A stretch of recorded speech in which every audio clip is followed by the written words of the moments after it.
Всем доброй ночи. Я сегодня ужасно устала. Как я уже говорю, все праздники, они для меня очень энергоемкие. Я действительно устаю, и устаю от СМС, и от всего.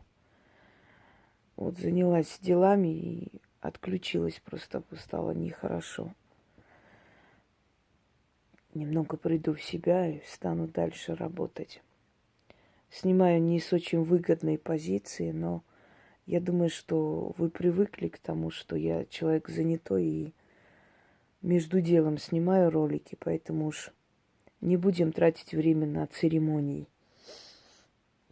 Я вам говорила, еще раз повторяюсь, можно в халате творить чудеса, можно в костюме от Дольче Габбана или кто там, от Валентина, да, не делать ни хрена. Так что главное не какой фон у ролика, а содержание.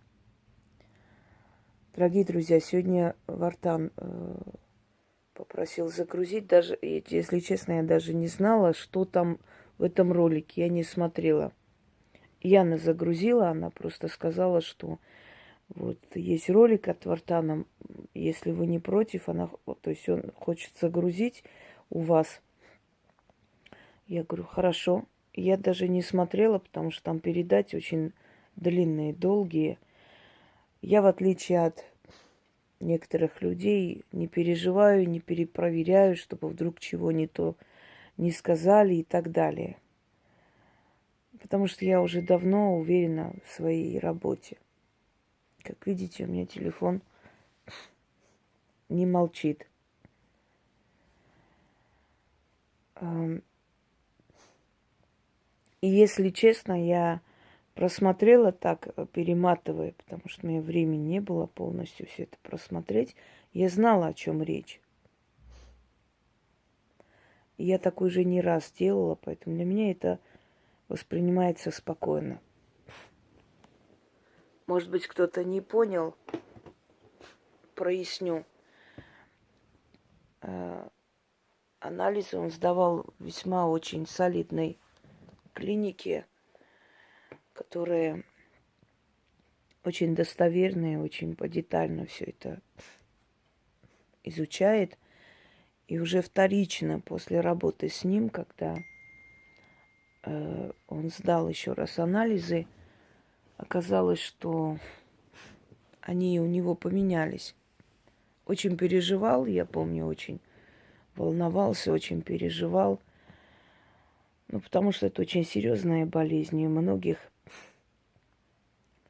забирала на тот свет. Мне сегодня писали врачи, с которыми я дружу много лет. И не буду их называть, потому что они известные доктора. И они сказали, что они не удивляются ничему. И вот одна из фраз человека, которую она высказала, сказала, знаешь, Инга, с тобой рядом как-то спокойнее живется. Да. И это правда. Потому что очень многие мои знакомые, друзья, которые меня знают, у них бывали очень такие тяжелые. Мы так и познакомились, собственно, когда как бы попросили там, вот можно к вам человека, у него такие проблемы. Я говорю, хорошо, но пусть напишет. Вот человек мне писал, и очень серьезные проблемы, связанные и с криминальным миром, и с преследованием таких людей, связанные с преследованием властимущих, связанные с определенными проблемами с детьми, потому что молодежь у нас иногда безрассудно, глупо себя ведет, а потом за это расплачивается, понимаете? И там чего только не было, и избежание срока, и много чего. Эти люди меня знают. Я всегда говорю, заслужить внимание сброда, стать похожа на них, делать то, что им приятно, это стать одна из них. А вот заслужить внимание людей, уже утвердившихся в этой жизни, докторов, знаете, преподавателей, людей науки, это непросто. И вы даже представить не можете, какие знаменитые люди мне пишут. И здесь известные, и не только здесь. Скажем, есть очень известные люди, которые в наших республиках с экрана не вылазят, можно сказать, и это лица стран, искусства и так далее. Но это приятно, с одной стороны. С другой стороны, очень большое напряжение и ответственность. Таким людям ты тоже должна соответствовать всегда. То есть подняться на вершину, не скажу легко, очень тяжело. Но там продержаться еще не проще. Потому что чем больше ты поднимаешься, тем более одинокий ты становишься. Тем больше друзей ты теряешь, тем больше начинается к тебе и зависть, и ненависть. Всем кажется, что это все легко просто дается. Они даже понятия не имеют, что каждый день моей жизни это сражение, можно сказать. И мне кажется, уже через много лет ты настолько устаешь, настолько жизненная сила заканчивается, что тебе совершенно не страшно даже уйти с этого мира. Просто устаешь от людей и от всего. И самое омерзительное, что ведь эти люди вокруг, я не говорю все, но многие, которые сегодня благодаря тебя кланяются, да, очень может быть, что через некоторое время начнут меняться. Очень может быть, потому что сегодня ты им выгодно, а завтра ты можешь сказать, знаешь, я больше не буду помогать, я устала. И все, что ты сделала, забудется в один миг. Забудется, поверьте мне. Кто верит толпе? Вот когда мне говорят, ну вот как-то вы мрачно воспринимаете жизнь. Я не мрачно воспринимаю жизнь, я воспринимаю жизнь реалистично.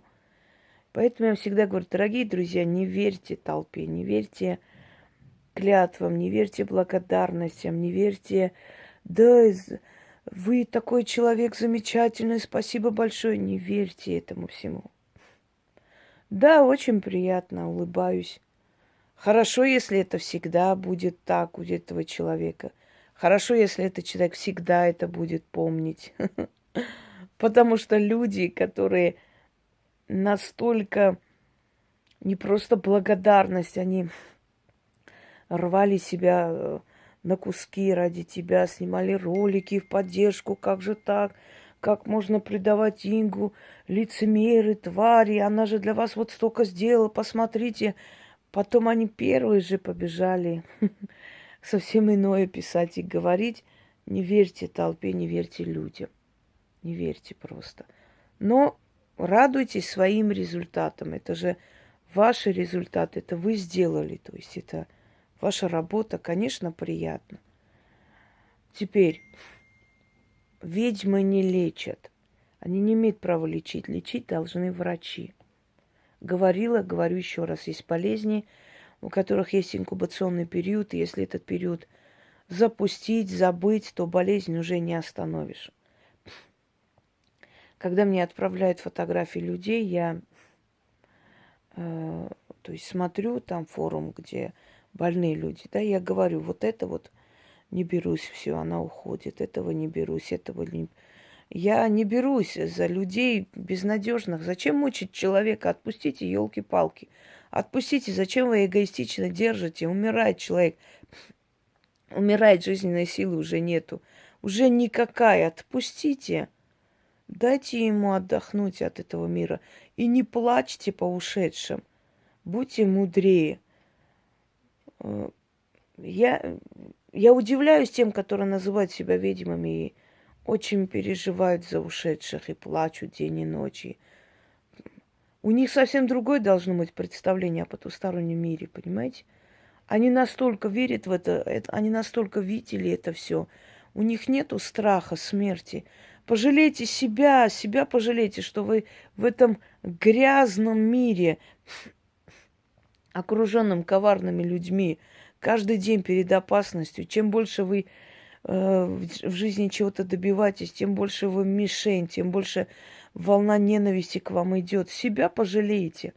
А те, кто ушел, освободился от этого мракобесия, от этой грязи, от этих предательских конченых людей и от этого быдла, их жалеть не надо. Они ушли в лучший мир. Там совершенно все. Там уже не допустят ни быдла, ни сброд, там уже не допускают терзания души. Все, там все справедливо. Там каждый получает то, что заслуживал. Как жил в этой жизни, так тебя там и примут. Ты уходишь к своим предкам. И потусторонний мир, и мир духов, он реально существующий, если ты с этим сталкивалась и видела. Я это видела миллион раз. Ну, объясните мне, как вы можете объяснить, когда предметы сами двигаются? Объясните мне, что это? Да, конечно, можно сказать что угодно. Кажется, галлюцинация. А если это видишь не только ты, а если несколько человек это видят? Энергии какие-то, хорошо, один раз энергии, второй раз, когда ночью тебя зовут, и ты просыпаешься от того, что, ну, кто-то разговаривает, ну, имя твое называют просто, натурально по духам ты просыпаешься. Вот мистические истории еще раз загрузила по просьбе зрителей. А это как объяснить? Никак. Только тем, что есть потусторонние миры. Сколько всего было, люди сколько сталкивались, сколько я видела, когда огонь гулял просто по двору ночью. Абсолютно никого не было. Просто огонек гуляет. То ли как человек курит, то ли кто-то огонь переносит туда-сюда, понимаете? Такой маленький огонек. А как объяснить, когда нападают ночью на вас, и вы чувствуете физическое давление? А как объяснить, когда кровати начинают, значит, шатать? Много чего ты не объяснишь, понимаете? А стуки в окна, а стуки в двери, то есть физическое проявление. Что это? Это потусторонний мир, который существует и дает о себе знать. И многое иное еще, и сны, которые приходят, и эти сны пророческие порой спасают человека и прочее. То есть увидим совершенно иное восприятие мира. Дорогие друзья, со временем у нас растрачивается способность радоваться чему-либо и удивляться. Удивляться предательству, удивляться грязи, удивляться тому, что люди видят фальшь, то есть не видят фальшь, точнее, поклоняются фальшу, а настоящих не замечают просто. А настоящих пытаются хаять, пытаются объяснить и твои предсказания, и тем, что люди тебе пишут, благодарят. Это все пытаются как-то обнулить, объяснить как-то по-другому с точки зрения своей конченной души, понимаете? Да, нелегко поменять анализы человека, да, нелегко поменять состав крови человека. Но это реально. Вы пишете с утра, вот у меня тоже гепатит, пускай дайте нам тот ритуал, который Вартан делал. Вартан делал ритуалы, да, параллельно со мной, но работа-то моя. Вы что думаете, что человек сам способен это поменять? Нет, конечно. У меня еще есть одна болезнь. Она спит и не просыпается, и не проснется. Есть много ритуалов, которые усыпляют болезнь, запугивают. Слышали когда-нибудь? Запугать болезнь на 20 лет. Дать человеку 20 лет жизни. Очень много людей так приходили и приходят. Но я вам еще раз говорю, не меняйте, не заменяйте врачей ведьмами. Это неправильно. Вы не знаете, где настоящие, где нет. Вам могут пообещать. Во-первых, хочу вам сказать, что ведьма за исцеление денег не берет. А, за работу, за снятие всяких нехороших вещей, да, это работа. За исцеление ведьма денег не берет. Исцеление делается, скажем, добровольно и даром. Потом человек как желает, так и благодарит. Это первое. Если у вас берут деньги за исцеление, значит, вас обманут. Второй момент.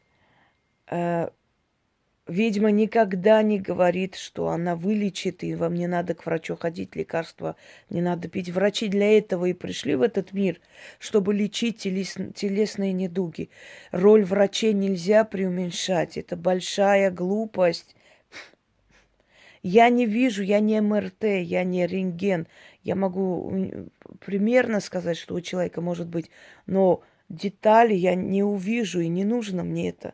Вы думаете, ясновидение это, знаете, так сидеть, и вот прям духи чуть ли не за чашкой чая тебе диктуют, что у человека, как, чего, когда началось. Дорогие друзья, у кого-то скрытая душа, и поэтому ты видишь поверхностно, ты видишь самое главное, что у него в жизни творится. У кого-то открытая душа, и ты видишь больше. Кто-то подсознание свое нажимает, закрывает за осторожностью. Есть люди, которые служили в спецслужбах, их учат закрывать свое подсознание. Есть люди, которые тайные агенты, их учат закрывать свое подсознание, чтобы они не выдавали свои тайны. Есть люди, которые носили или носят оружие. Оружие обладает огромной энергией. Она может закрыть вообще человека от ясновидящего. Это нужно быть очень сильной, чтобы увидеть и вытянуть оттуда. Люди, работающие в органах, очень тяжело их увидеть, их судьбу вытащить наружу. Понимаете, ты подключаешься, если так грубо сказать, к этой волне, к этой волне человека, и оттуда вытаскиваешь информацию. Поэтому, когда вы пишете мне в надежде, что я просто заменю собой всех профессоров и врачей, так нельзя делать. Вы подставляете и меня, и себя под удар. Зачем? Я же вам объясняю, я не буду лечить, лечить должны врачи. Некоторые гриппом болеют, мне пишут, вы можете меня вылечить, не хочу к врачу уехать, некогда или там неохота. У папы температура поднялась, вы можете сбить? Я говорю, аспирин есть для этого. А что тогда вы людям морочите голову, мол, вы лечите? Вы видите, какие есть твари на земле? Какие есть двуногие мрази на земле? Их очень много. Нам некогда, нам неохота, мы даже аспирин купить не хотим. Вылечи. Так вот, дорогие друзья, с Вартаном работала я. Это не первый случай. Это не первый случай. Но еще раз говорю, да, он хороший человек, он замечательный парень, и он должен жить, творить, он хороший человек. И неважно, даже нехорошему человеку я помогала и помогаю, и помогу. Это дело не в этом. Дело в том, что, понимаете, такое ощущение, как будто люди очнулись от сна, вот сразу увидели, поняли. Так я это делаю давно и очень со многими. Если помните, Наталья загружала тоже. У сына был туберкулез, да, в армии. Заразили его. Я даже не знаю, где этот ролик. Не хочу перезагружать, но вы видели уже. И там тоже состав крови поменялся. Состав крови менять возможно. Много чего возможно. Ведьмы очень много чего делают, и это возможно. Возможно, чтобы дети заговорили, заговаривали. Если помните, мне отправляли ролики с благодарностью, и ребенок там приветствовал сам меня. Друзья мои, я же не все могу загрузить. Очень много пишут и очень много отправляют, звонят, и много кому я помогаю. Я единственное, что хочу в этом мире, чтобы это все оценилось. Потому что, судя по тому, как люди сегодня пишут, благодарят, если помните, да, на днях я просто была в шоке от того, что человек, женщина, которую я знать не знаю, и вообще ни о чем не просила, не говорила, она сама мне отправляла голосовые с благодарностью о том, как мои ритуалы сработали, как отомстила она своим врагам и прочее. А потом эта женщина буквально начала терроризировать меня, во всех форумах писать такие гадости, такую гнусь. И потом я вычислила и поняла, кто это. И она еще из зам врача какого-то, что слабо верится, конечно. И вот после таких вещей, понимаете, немножко... Это, наверное, нужно. Это, наверное, холодный душ мне дает силы иногда, чтобы я не расслабилась и знала, с кем имею дело. Работать с людьми – это все равно, как жить со львом в одной клетке. Ты не знаешь, когда они на тебя нападут и растерзают. Люди, они такие. Сегодня спасибо, низкий поклон тебе, огромная благодарность. Какая вы хорошая, это столько вы мне помогли, большое спасибо. Завтра какой-нибудь хрен с бугра ей понравился, она начала делать зазывы, у нее не получилось. Да ты сучка, да аферистка, тварь ты, я вот это, я всем напишу, всем скажу. Все забыто. Забыто, что я спасла ее ребенка, что я ее вытащила из передряги, что я помогла ей на работу устроиться. Забылось все ради хера с бугра, понимаете? Вот люди. Вот их сущность. Сегодня они придут к тебе и благодаря тебе поднимутся, благодаря твоим работам, если они занимались магией, если они колдовали, если им было что-то дано. Я говорю, что ведьмы разные, уровень у них разный, и силы у них разные. Вот они благодаря тебе усилились, поднялись, и действительно их работы стали замечательно получаться, потому что если у простого человека получается, если я даю такие работы, что у простых людей получается, то почему у человека, у которого есть некая сила, не получится? Получится, конечно. Спасибо большое, вы учитель, наставник, огромная благодарность. Завтра голосовые мне отправляют человека. Я разочаровалась, она ничего не может, она никто. За что? Почему? Потому что я не признала в ней великую ведьму. И вот эти все слова, произнесенные перед народом, перед экраном, спасибо, Инга, вы такой человек замечательный. Почему я отношусь с иронией? Просто улыбаюсь и благодарю. Потому что я не верю уже людям, не верю давно. Я знаю их грязную сущность, дорогие друзья.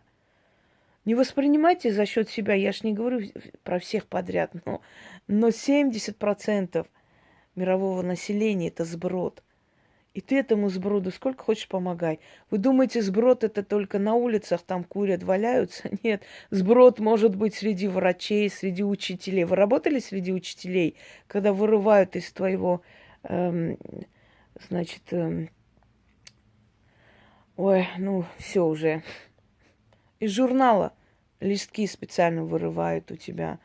Когда дело детей специально забирают, прячут. А зачем тебе это дело детей нужно? Но это уголовное чуть ли не дело, личное дело детей куда-то делись. Вы работали в коллективе интеллигентных учителей? Советую поработать. Вот тогда вы узнаете, что такое вшивый интеллигент, откуда это название. Очень непросто сильному человеку в этой жизни жить, очень непросто талантливому человеку. Везде будут подставлять подножки. Когда Галина Вишневская рассказывала, что пилили ей каблуки. На сцену, говорит, я вышла и чувствую, они шатаются. Хорошо, что как-то она удержалась, спела. Вы представляете, это арию надо спеть на отпиленных каблуках как-нибудь.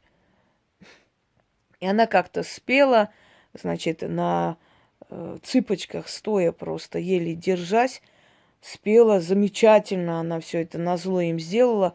Потом, говорит, я вышла из сцены просто и рухнула там, потому что они больше не выдержали. Вот, говорит, я подняла такое... Но она была человек с характером. Ну еще бы. Блокадный Ленинград прошла. Насколько я помню, Ленинград. И потом удивлялись, почему она такая грубоватая. Дорогие друзья, но со временем ты настолько уже устаешь от этого всего, ты становишься грубой, ты становишься резкой. И вот эти слова «помогите, я до конца жизни буду помнить, молиться». Да ты не то, что до конца жизни помнить не будешь. Ты через 15 минут после моей помощи побежишь в форумах писать обо мне гадости. Гадости, знаете почему? Чтобы не быть мне обязанной ничем. Обнулить тебя. Это матушка Богородица помогла, когда мне одна сказала, они с мужем 15 лет с лишним жили и не могли иметь детей. Я ей помогла, она забеременела. Потом начала говорить, причем здесь она, это матушка Богородица, я ездила в храм. Я ей написала, я говорю, у тебя будет выкидыш твоего долгожданного ребенка. Это первая беременность у нее была за 30 с чем-то лет. Я говорю, и пускай матушка Богородица тебе помогает. Начни ей молиться. Вы не представляете, они муж с женой мне писали всю ночь со всех разных номеров. У нее случился выкидыш. Потом начали мне угрожать. Мы кислотой обольем. Я говорю, хера с два. Вы обольете кого-нибудь кислотой или чем-то еще. Вот. Теперь опять ходят по врачам. И буквально, наверное, полгода назад мне опять написали через кого-то, умоляя помочь. Нет, нет. Люди, богатейшие люди, миллиардеры, просто миллиардеры, которым я столько всего помогала и с детьми, и все на свете. Значит, один раз уже отказала, потому что я устала. Я реально устала пахать на таких людей, причем вечно даром и вечно с претензиями, что я вовремя не отвечаю. И, знаете, через некоторое время мне знакомые говорят, ой, Инга, они такое натворили, такое. Я говорю, что случилось? Они поехали к какой-то женщине. Я, говорю, ты им позвонила, говорю, ну, после Инги вы куда хотите идти? Они сказали, да какая разница, гадалка есть гадалка. Они поехали к этой женщине, эта женщина якобы что-то там им сделала, сказала пойти накапать на кладбище кровь. У нее муж резко заболел, отвезли на скорой, помирает, у них такое состояние. Прекрасно, очень хорошо. Идите, капайте на кладбище свою кровь, да сами заройтесь, лучше в гробу лежите там, чтобы вам помогло. Капать кровь – это самопорча, самой себе делать порчу на кладбище. Она же сказала, да гадалка есть гадалка, какая разница? Вот их отношения, понимаете?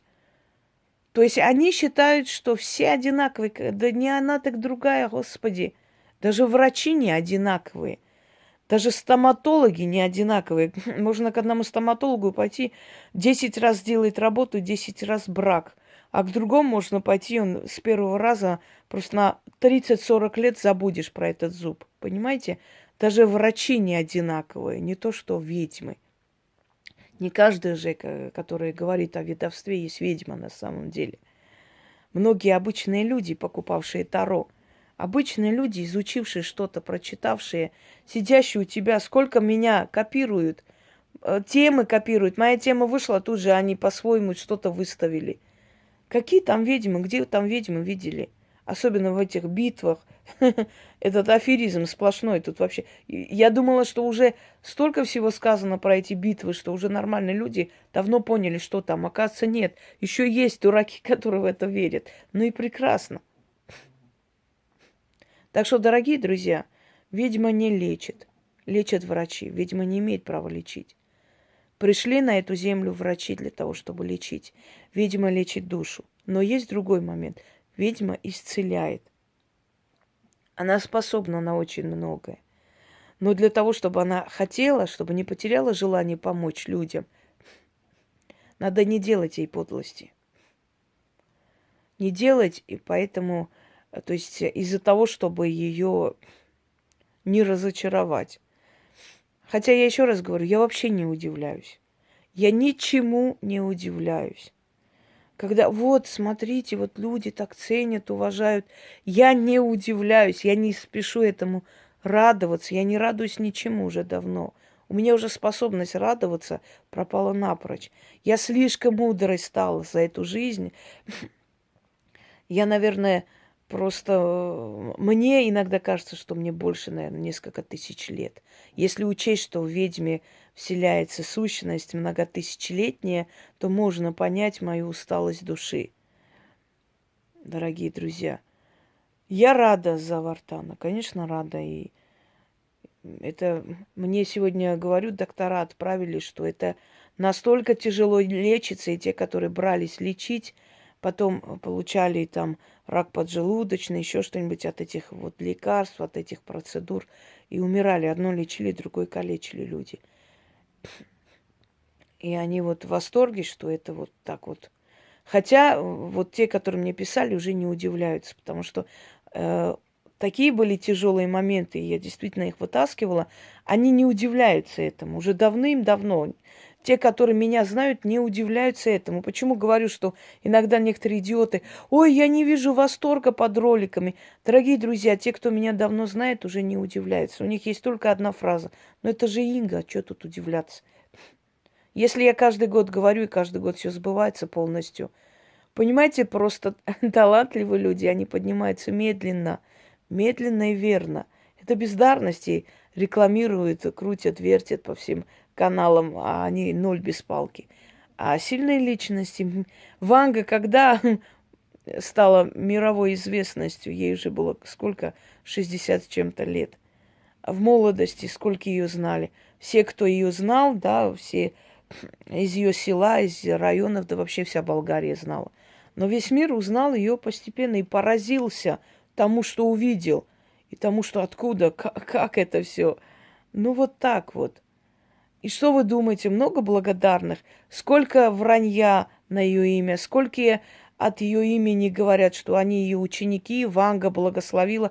Вот я не удивлюсь, если после меня тоже много учеников найдется, которые скажут, Инга сказала, вот ты мой продолжитель, и эти придурки, гипнотизеры будут вызывать мою душу, якобы я что-то пришла, говорю им. Не верьте этой херне. Никому я ничего говорить не буду, и оттуда на зов каждого чмошника я прибегать не собираюсь. Ну что сказать, дорогие друзья? Цените, цените настоящих, они с вами недолго. Это реально так, они недолго с вами. Шушера с вами всю жизнь будет, а настоящие недолго.